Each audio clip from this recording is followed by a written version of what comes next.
আক্ষেপ না প্রাপ্তি, দুই ওপেনার খুশি মনে প্যাভিলিয়নে ফিরেছেন নাকি একটু আক্ষেপের সঙ্গী করেই ড্রেসিং রুমে পথ ধরেছেন? আপনি বলতে পারেন যে সাইফ হাসান বা সৌম্য সরকার যে দুটা ইনিংস খেলেছেন সে দুটা ইনিংস কি তাদেরকে খুশি করবে? কারণ যেই উইকেটে খেলা হচ্ছে, প্রথম ম্যাচের উইকেটে খেলা হচ্ছে যেখানে বাংলাদেশ 206 রান করে 74 রানের ব্যবধানে জিতেছে, সেই উইকেটের চেয়ে এই উইকেটটা তুলনামূলক বেটার, ফ্রেশ উইকেট, তবে ইউজড উইকেট।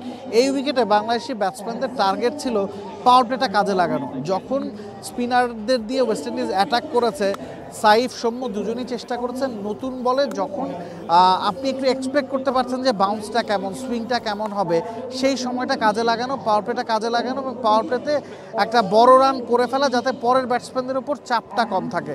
তো সাইফ সৌম্যরা যখন প্রথম 10 ওভারে হাই স্ট্রাইক রেটে ব্যাটিং করছেন, 70 উপর রান তুলে ফেলেছেন, তখন কিন্তু তারা ওই অ্যাগ্রেসিভ মাইন্ডসেটটাই আসলে ক্যারি করার চেষ্টা করছেন।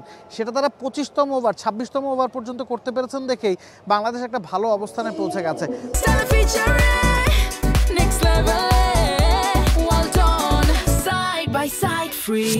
25 ওভার শেষে রান ছিল 176। সেখান থেকে আপনি হয়তো চাইবেন হাতে তখন 10 উইকেট আছে, 25 ওভারে যে রানটা আপনি করেছেন, আপনি হয়তো শেষ 25 ওভারে সমান সংখ্যক রান তোলার চেষ্টা করবেন, রানটা 350 হবে। তবে এই উইকেটটা কিন্তু 350 না। দুই ওপেনারকে ক্রেডিট দিতে হবে। সাইফ হাসান 80 রান করেছেন বা দুর্বল মোকাবেলা করে, অন্যদিকে সৌম্য সরকার 91 রান করছেন 86 বল মোকাবেলা করে, একজনের স্ট্রাইক রেট 105, একজনের 111। তো এই দুজন যখন আউট হয়ে গেছেন, নতুন ব্যাটসম্যানদের জন্য কিন্তু কাজটা সহজ ছিল না। শান্ত বা তাওহিদ হৃদয় তারাও একটা পার্টনারশিপ বিল্ড করেছেন দেখে কিন্তু রানটা 300-র কাছাকাছি গেছে।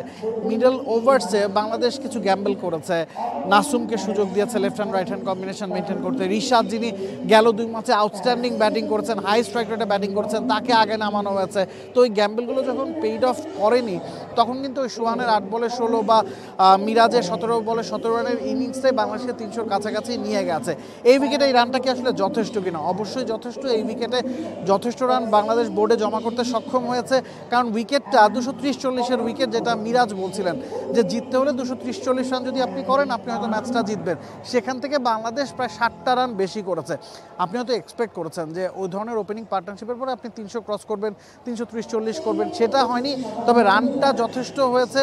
ওয়েস্ট ইন্ডিজ বোলারদেরকে আজকে চড়াও হয়ে ব্যাটিং করেছেন, অ্যাগ্রেসিভ মাইন্ডসেট আপে ব্যাটিং করেছেন সাইফ সৌম্যরা, সেটাই আসলে একটা বেস তৈরি করে দিয়েছিল এবং বেসটাকে পরে তাওহিদ হৃদয় বা শান্ত বা সোহানরা কাজে লাগিয়েছেন। আজকে সাইফ 6টা ছক্কা হাঁকিয়েছেন, 4টা 6 সৌম্যের ব্যাটে এসেছে, 3টা 6 নাজমুল হোসেন শান্ত মেরেছেন, 1টা 6 শেষের দিকে নুরুল হাসান সোহান মেরেছেন, 14টা 6 বাংলাদেশ আজকের এই এক ইনিংসেই কিন্তু আদায় করে নিয়েছে, যেটা কখনোই বাংলাদেশের ক্রিকেটে আসলে হয়নি। এবং এই ধরনের উইকেটে 14টা 6 আউটস্ট্যান্ডিং আসলে বলতে হবে যথেষ্ট রান বোর্ডে জমা করা হয়েছে। বড় একটা জয় হয়তো অপেক্ষা করছে টিম বাংলাদেশের জন্য।